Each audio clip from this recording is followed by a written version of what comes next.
If you don't make it a 5-day weekend with triple pay, we're quitting right now. 6 employees, who all joined the company through board connections, slammed resignation letters on my desk. They're saying they want to quit because of me. If that happens, the company could hold me responsible. They involved the executives to impose a harsher punishment on me than necessary, allowing the nepotism hires to feel satisfied with the decision and withdraw their resignations, staying with the company. This is the true aim of these nepotism hires. It seems they've really taken a dislike to me. They must be looking forward to seeing me panic after getting 6 resignation letters all at once. But I don't flinch at stuff like this. Alright, then. I'll hold on to these. I'll double check with our president, Mr. Morris, but I doubt he'll go for such outrageous demands. So it looks like you'll all be leaving. What? You think you can just let us quit? Is there a problem with that? This is ridiculous. I'm going straight to Mr. Morris about this. Seeing I didn't react as they'd expected, the nepotism hires start to get frustrated. But even if they take this to Mr. Morris, the answer will be the same. Right in front of them, I call Mr. Morris. Understood, I'll accept all of them. With Mr. Morris's response, the nepotism hires are visibly shaken. It's only natural, they have no idea why Mr. Morris and I are on the same page. My name is Steve. I'm 50 years old and work at an IT company. I'm the head of the sales department. Sometimes people wonder, sales at an IT company, but every company needs salespeople to pitch their products and services. Our company's main focus is digital marketing. Using AI and big data, we analyze results to create systems to sell our clients' products and services and provide strategies for implementation. So even in sales, you need IT knowledge to explain what our company can do. I didn't know much about IT originally, but I focused on learning over the past 5 years. Now, I could probably handle the basics of a junior programmer's work. Starting something new in my mid-40s was a bit daunting, but with some determination, it's manageable. The reason I suddenly needed IT knowledge was because I changed jobs. The reason for that change? The usual office politics. To be specific, I got caught up in a power struggle at my previous company. With President Sanders about to retire, his son, Vice President Kyle, and another executive, Travis, were at each other's throats. I wasn't on either side, but my boss, sales manager Mark, was on Team Travis. Travis lost to Kyle, who then became the president. With Kyle in charge, Mark was removed as sales manager, replaced by someone in Kyle's camp. Normally, that kind of move would be a serious problem. But the Kyle faction seemed skilled at navigating gray areas, so while some raised concerns, none of them got anywhere. The world behind the scenes of adulthood is a scary place. Unjust actions like these were happening across various departments, creating an undercurrent of trouble even though things seemed quiet on the surface. I could feel the backlash creeping toward me as well, just because I had worked under Mark, who was on Travis' side. I had no interest in office factions and wanted nothing to do with the drama. Watching colleagues undermine each other over something as petty as who do you like better, Kyle or Travis, only strengthened my decision to leave. I need to find a new job soon. Changing jobs at 45 was daunting, to say the least. I didn't regret my decision, but I was feeling the weight of it as I scrolled through job listings. Then, one posting caught my eye. A sales position at an IT company, let's see. It looks like it's a newly established company, and they're looking to strengthen their sales team. I've got plenty of sales experience, and they need someone urgently. This might be my chance. I applied right away. So, everyone, Steve will be joining us from today. My name is Steve. I worked in sales at my previous company, though I'm new to the IT field. I'll do my best, and I appreciate your patience. That's how I came to my current company. When I introduced myself, Mr. Morris welcomed me to the team, and everyone applauded. At the time, the company was still very young, having been established just 3 years prior. We're a full subsidiary of a larger company. Originally, our line of business was part of the parent company's operations. They spun it off into a subsidiary. It's called a carve-out. When our company was formed, many employees from the parent company's digital marketing division came over, but most were tech specialists, leaving us with few people skilled in sales.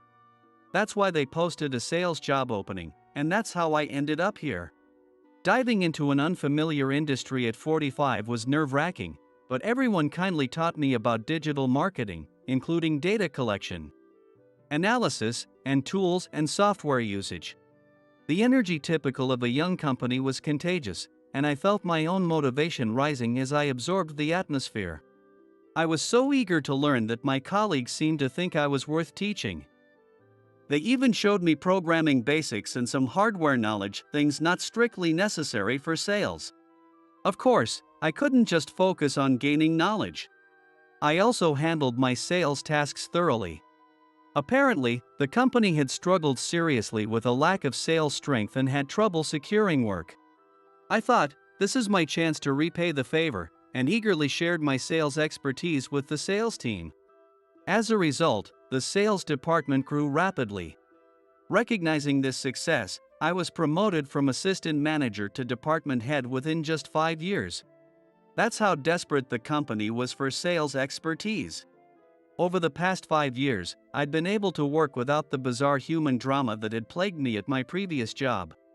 Everything had been smooth sailing. But as it turns out, strange relationships seem to pop up out of nowhere.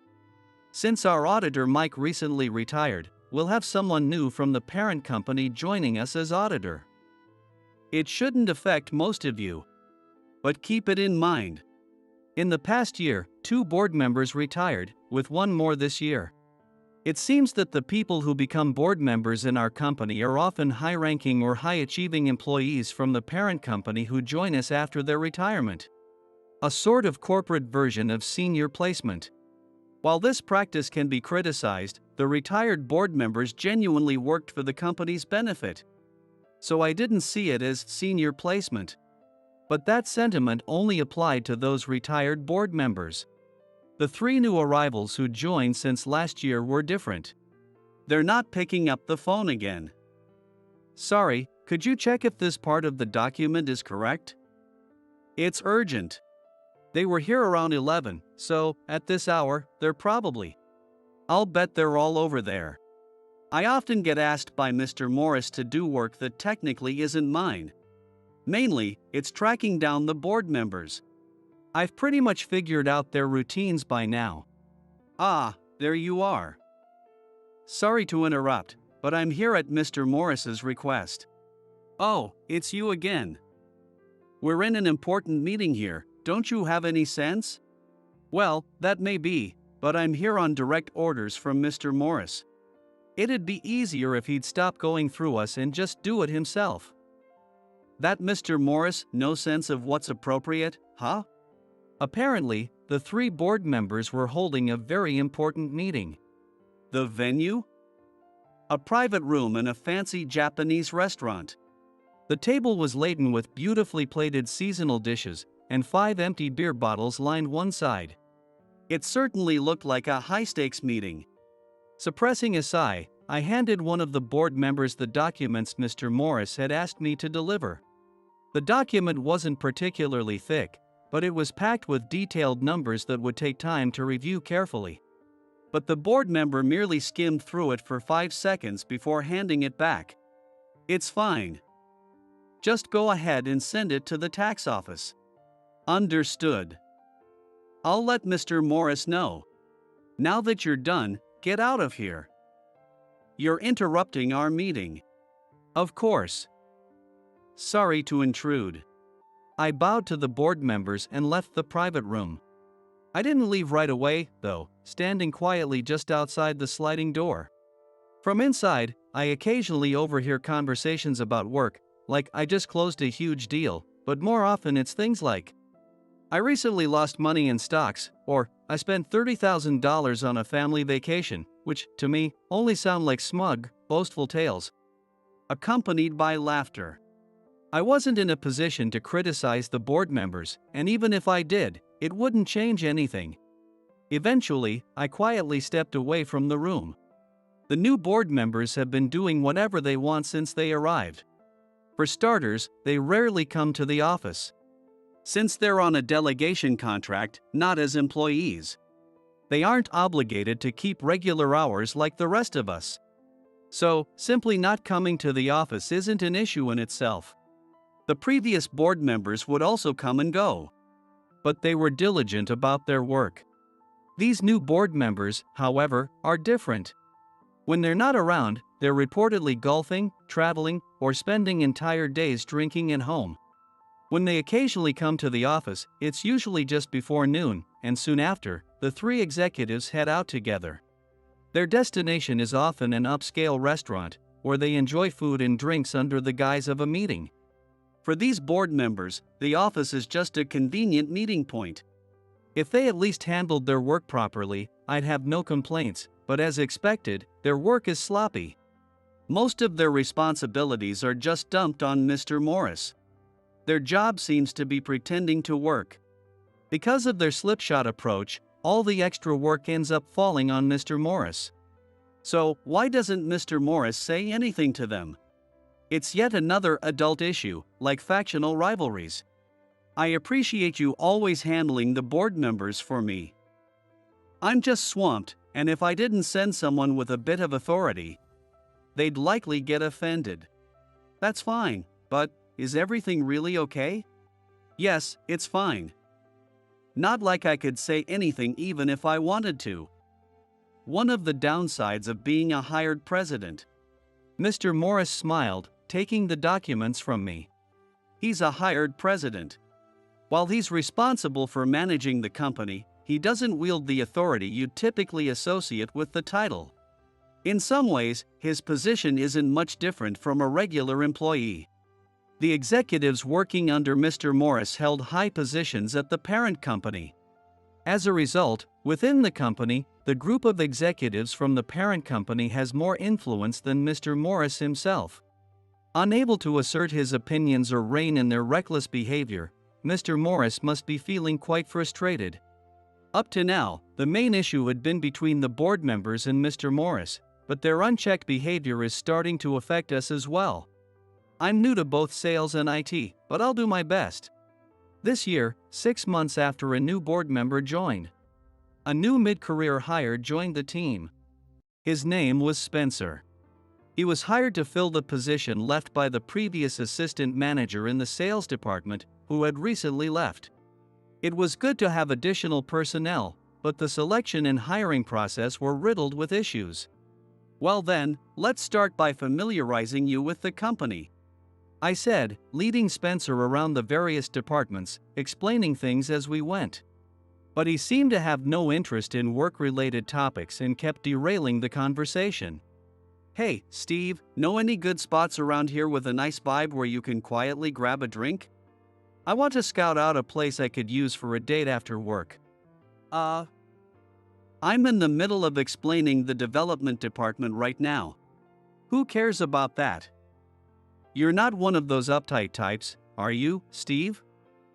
If you're too serious, you'll end up overworked and exhausted. Take it easy.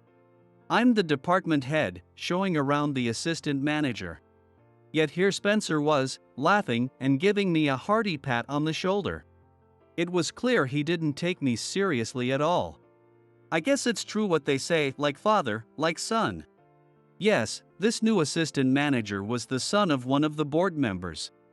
And, according to Mr. Morris, Spencer was hired under pressure from his father, the board member. Apparently, he was ushered in as a prestigious university graduate with a wealth of job experience. Nepotism isn't illegal, after all. And it's true Spencer graduated from a top university and has indeed held various jobs.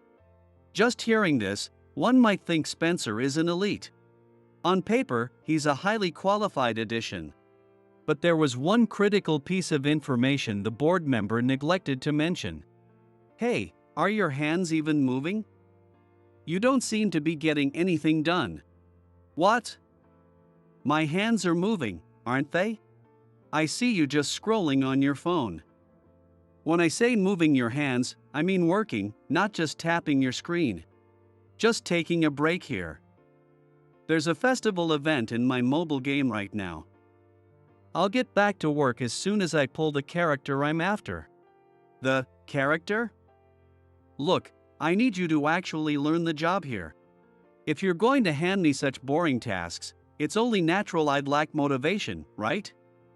Don't worry, I'll finish by the end of the day. That's a 30-minute task, by the way. Oh, come on, Steve, you're ruining my luck here. I haven't even hit a single featured pull. If you keep bugging me, I'll tell my dad you're distracting me while I'm trying to focus. I was at a loss for words, finding it exhausting even to respond. To help Spencer get accustomed to his job, I gave him something simple, the kind of task even new hires could handle. Yet he dismissed it as boring work. Apparently, a wealth of job experience meant that he'd simply drifted from one job to the next. The reason he'd bounced around jobs was obvious. With a father in a high-ranking position at a company and a degree from a prestigious university, Spencer developed a rather prideful personality. He likely displays the same attitude wherever he works, repeatedly quitting with claims like, "They're not making the most of my talents." He seemed to view himself as an elite, but his lack of tenure in any job meant he probably hadn't developed any real skills or experience. Was someone like that really suited to be in a management role? I finally consulted with Mr. Morris. I'm on the same page as you, but, well, because of his father, right? Exactly. The assistant manager position is open, so let's put my son in it. That's how he ended up hired at that level. If we were to remove him from the role now, well, you can imagine. That would be a nightmare.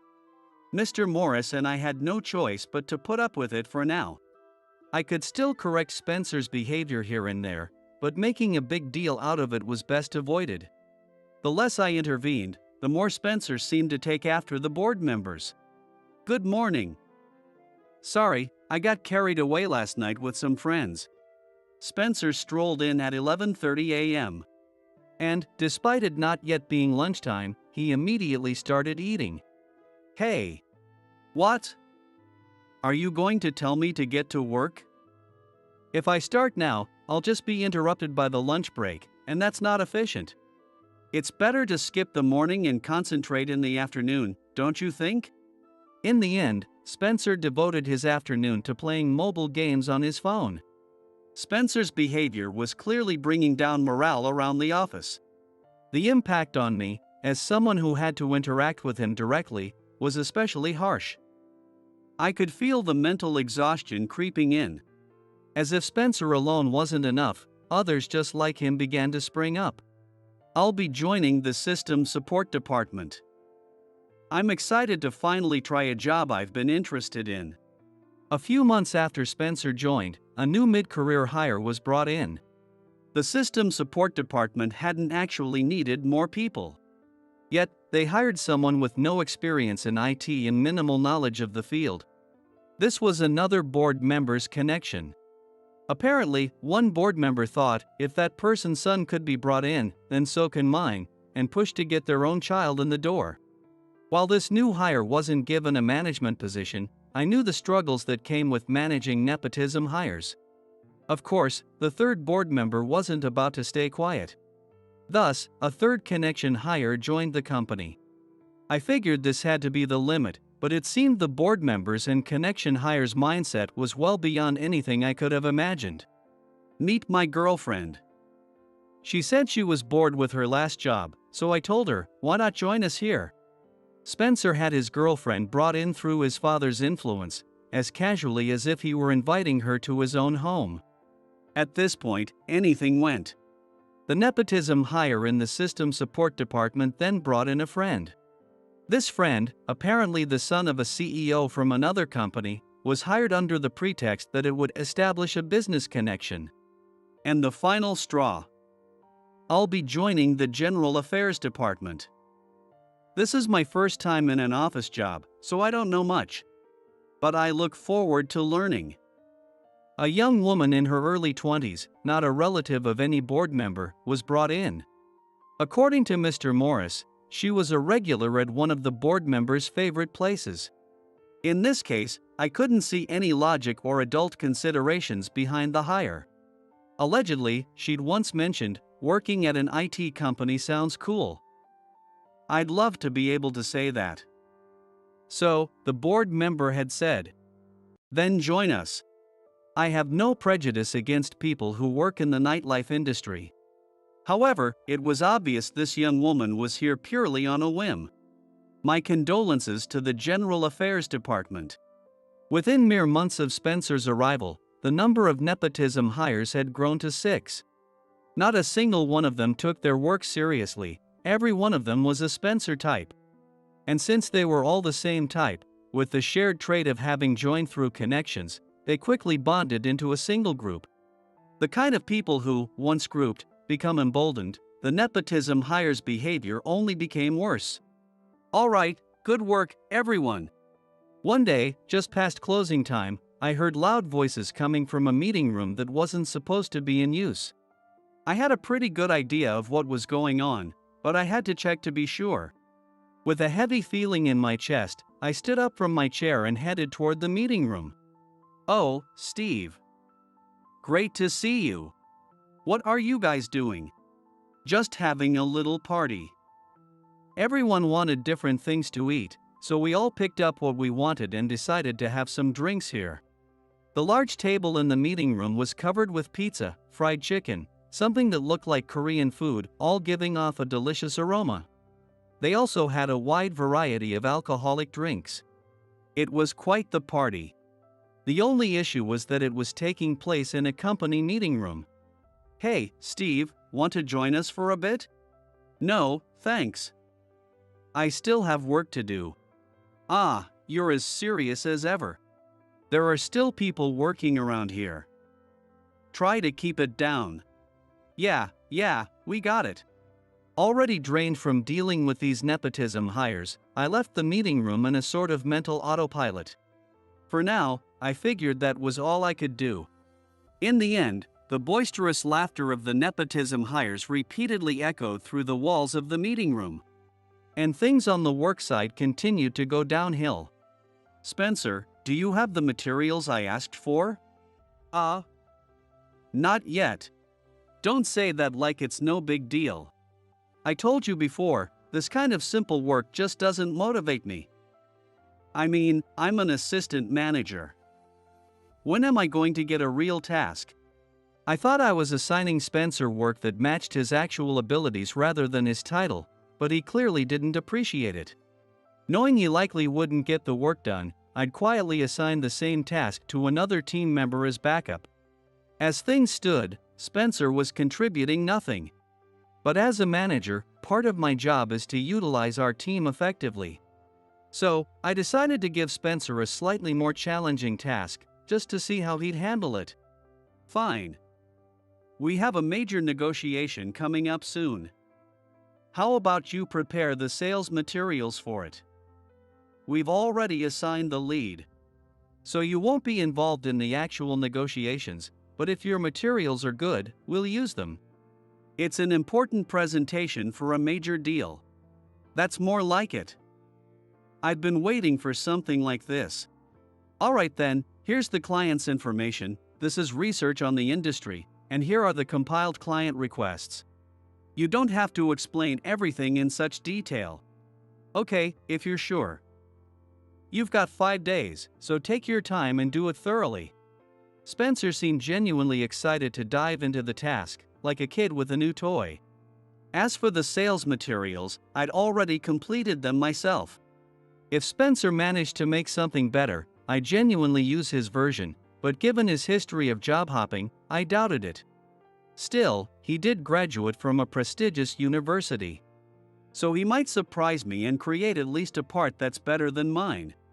If that happened, I'd simply incorporate that section. Having his work used for a major negotiation could boost his confidence and maybe even lead him to take his work more seriously. And if he couldn't complete it, he might at least realize his own limitations and reflect. Whatever the outcome, it should benefit Spencer in some way. At least, that's what I'd hoped. But I'd underestimated Spencer's unique way of thinking. What does this term even mean? Wait, does this mean that messes up this entire section? Oh, come on. At first, Spencer had eagerly started working on the project, but by the next day, he was muttering complaints, scratching his head in frustration. His skill level was barely above that of a fresh graduate. It looked like this task would indeed lead him to reflect on his capabilities. Hey, are you doing all right? I'm fine. No need to rush me. I tried to offer some help, but Spencer seemed trapped by his own bravado, unable to admit he might need assistance. Even if he couldn't finish, I'd already done the work myself, so there was no real risk. I decided to just let things play out. 4 days after assigning Spencer the task, I noticed he wasn't at his desk right after closing time. Where could he have gone? Just then, I heard loud voices coming from the meeting room. It seemed the nepotism hires were holding yet another drinking party. Did Spencer really have time for this? It was time to step in. I stood up and made my way to the meeting room. As I reached for the door handle, I heard Spencer's voice through the door, making me pause. When I asked for a real task, he handed me one with the difficulty cranked to max. No way that's a 5-day task. And he has the nerve to ask me if I'm alright, trying to provoke me. Can't he assign work at a more reasonable level? With a more realistic schedule? When you push people too hard, they just end up making mistakes. This is definitely some kind of harassment. Guess it's the tall poppy thing, right? Spencer, you're an elite, after all, graduating from a top university. Is harassment still a thing these days? That guy's so narrow-minded, probably has the emotional depth of a bottle cap. Exactly. People like that need to face consequences. Are you going to ask your dad to deal with him? I'd love to, but my dad's hardly ever here, right? I've been waiting the past 4 days, but he hasn't shown up. So I haven't been able to bring it up. Can't you call him? He's not picking up. Probably off on another overseas trip with mom or something. Looks like Steve's punishment will have to wait, then. Well, I've been thinking. Hearing Spencer's scheme, I felt a fresh wave of exhaustion wash over me. I had endured his self-indulgent behavior, even tried my best to get him to take his work seriously. But now, he'd interpreted every simple task I assigned and every slightly challenging project as deliberate harassment. I was left with a strange mix of disappointment and anger. And on top of that, he was planning to go through the board to try and punish me for imagined slights. The other nepotism hires seemed to be on the same page as him.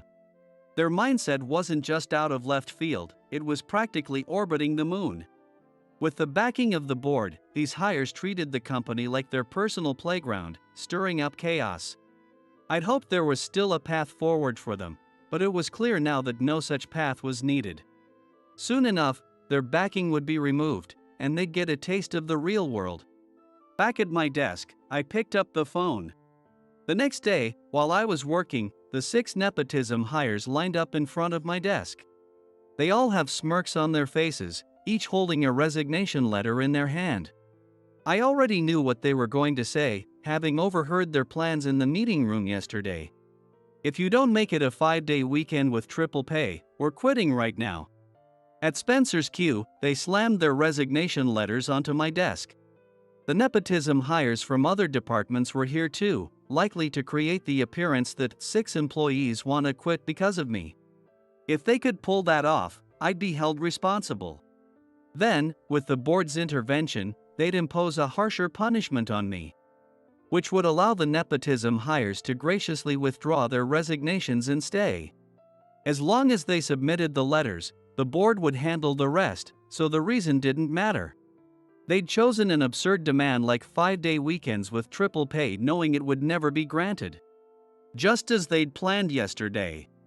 I'm sure they were waiting for me to panic, faced with 6 resignation letters all at once. But I wouldn't give them the satisfaction. Understood. I'll hold on to these for now. I'll check with Mr. Morris, but I don't think this demand will be approved. So you'll all likely end up resigning. What? Do you understand what these resignations mean? All of us will be gone. If the demands aren't met, you're resigning, right? Isn't that what you wanted? Is there a problem? No, I mean, are you okay with us leaving? I'm a board member's son, and everyone here has their own board member looking out for them. If you let us quit, I'll have my dad revoke our resignations and make sure you're fired instead. Feel free to do so, if you can. You really don't get it, do you?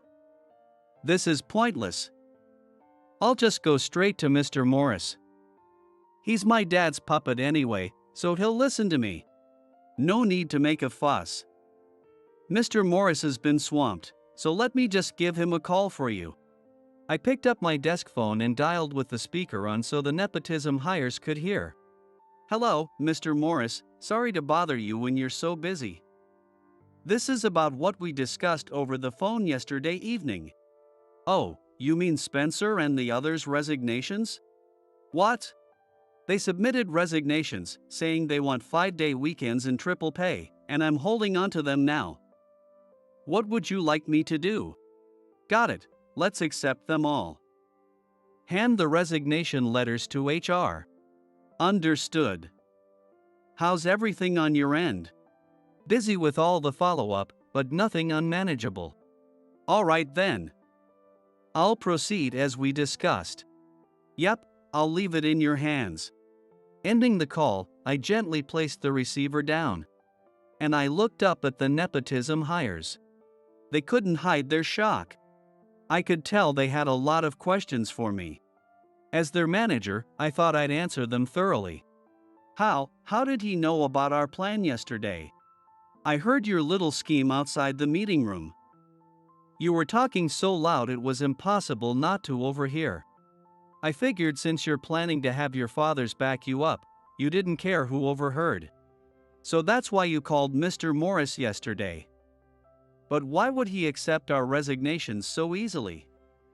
He's supposed to be our dad's puppet. There's no way he'd actually let us quit. What if your dads were no longer around? What? My dad, gone? The official announcement is still coming, but yeah, all your fathers have been dismissed from the board. What? My dad. I don't have all the details yet, but one of them landed a big contract for the company without consulting the board and accepted it unilaterally. He reportedly said, "It's a big deal, what's the problem?" But it turns out he was secretly taking kickbacks from that company. A kickback. Another one lost a huge amount in personal stock trading and used the company savings account as collateral to cover his debts. That's reckless. He could have put the whole company at risk. And the third one? He was simply embezzling funds. He tried to cover it up with fake tax records, but the tax authorities caught on. The company now faces penalties, late fees, and additional taxes. The three of them even coordinated to falsify financial reports to the parent company. That's why they were dismissed. Oh, and the one who stole funds? He's been arrested for embezzlement. So, the tax guy, that's my dad. No wonder I couldn't reach him. And I guess that's why the others haven't been around either. Mr. Morris is running around trying to handle all of this right now. How did it all go wrong so quickly? It wasn't quick. Mr. Morris started suspecting your fathers the moment they began acting out. But as a hired president, if he'd acted openly, they could have found a reason to fire him. So he quietly started gathering information that could lead to their dismissal. That's also why he didn't discipline you all too harshly to avoid making waves with the board members. It took a lot of steady effort. He couldn't act openly, so he pulled together a few trusted people. I was one of them. I'd observe your father's lunch meetings, golfing trips, and so on, and I picked up on things like the big contracts, stock losses, and shady tax adjustments. But Mr. Morris couldn't have investigated everything on his own. Wouldn't he have needed a lawyer or private investigator? Surely. Our dads would have noticed that. True. Hiring an investigator would have raised suspicion. Mr. Morris could have discreetly consulted our legal advisor, Henry. But knowing the board members were doing shady things, they'd have been watching Henry. So he didn't go that route. Then who dug up the dirt? You don't get someone dismissed from the board without solid evidence. Surely Mr. Morris hired a pro? He turned to our external management advisor, Harry. Management advisors are often experienced former executives who know how to handle corporate crises. Your dads were too focused on Henry to notice Mr. Morris consulting with Harry, who quietly gathered evidence and handled things behind the scenes. By the time your fathers realized what was happening, it was already over. No way. The nepotism hires listened, slowly realizing that their powerful shield had been dismantled. All 6 of them stood there, looking pale and shaken. About those resignation letters. Could we take them back? If we hand these in, and the board members are gone, that means we'll actually be resigning, right? We will, work hard, we promise. Oh, no need to push yourselves. Weren't you asking for 5-day weekends and triple pay? We can't meet those conditions here. So I suggest you find a company that can. I'm really sorry we couldn't make your dreams come true. What? You're not giving the resignation letters back? Isn't that illegal, forcing us to resign when we don't actually want to? Spencer has drifted from one job to another up to now. The more times he switches jobs, the worse the impression he leaves during job searches. If each stint is short, that impression only gets worse. With his father arrested and no one left to rely on, perhaps he realized he couldn't afford another hit to his job record, so he clung to me. But shaking him off was easy. Oh, so you're not resigning voluntarily? Then perhaps termination would be better? What? Termination? On what grounds? Poor work performance. You can't just fire me for that. That's wrongful termination. If you do this, I'll sue the company. Actually, it's not. Our company policies clearly cover work performance. Usually, poor attitude alone isn't enough for termination. But you came in late, didn't complete tasks, and threw parties in the meeting room. I think the evidence speaks for itself. Any claim of wrongful termination wouldn't stand up. You've got to be kidding. No, I'm quite serious. Leaving voluntarily will look better on your record, wouldn't it? I'll take these resignation letters to HR. None of you have any work to hand over, so don't worry about coming in tomorrow. I stood up and made my way to HR. Behind me, the nepotism hires slumped in defeat, some staring at the ceiling, others looking down. The next day, I arrived at work to find parts of the office trashed. Apparently, Spencer had vandalized it out of spite. The security cameras had captured everything. Of course, Spencer was arrested. He even looked at the cameras a few times, so he clearly intended to get caught. Having lost his father's support and been forced out of the company, he'd hit rock bottom. In light of the board members' misconduct, the parent company decided to respect our company's independence fully, ensuring that no board members would be assigned to us from now on. After getting tangled in office politics at my last company and dealing with this corporate nepotism here, things had finally stabilized. Thanks to the parent company's strong response, the atmosphere returned to the positive vibe we had before the rogue board members arrived. It seems there won't be any more strange troubles to get caught up in. At last, I'd found an environment where I could focus on my work without unnecessary distractions. From now on, I'm determined to work hard alongside everyone in the company.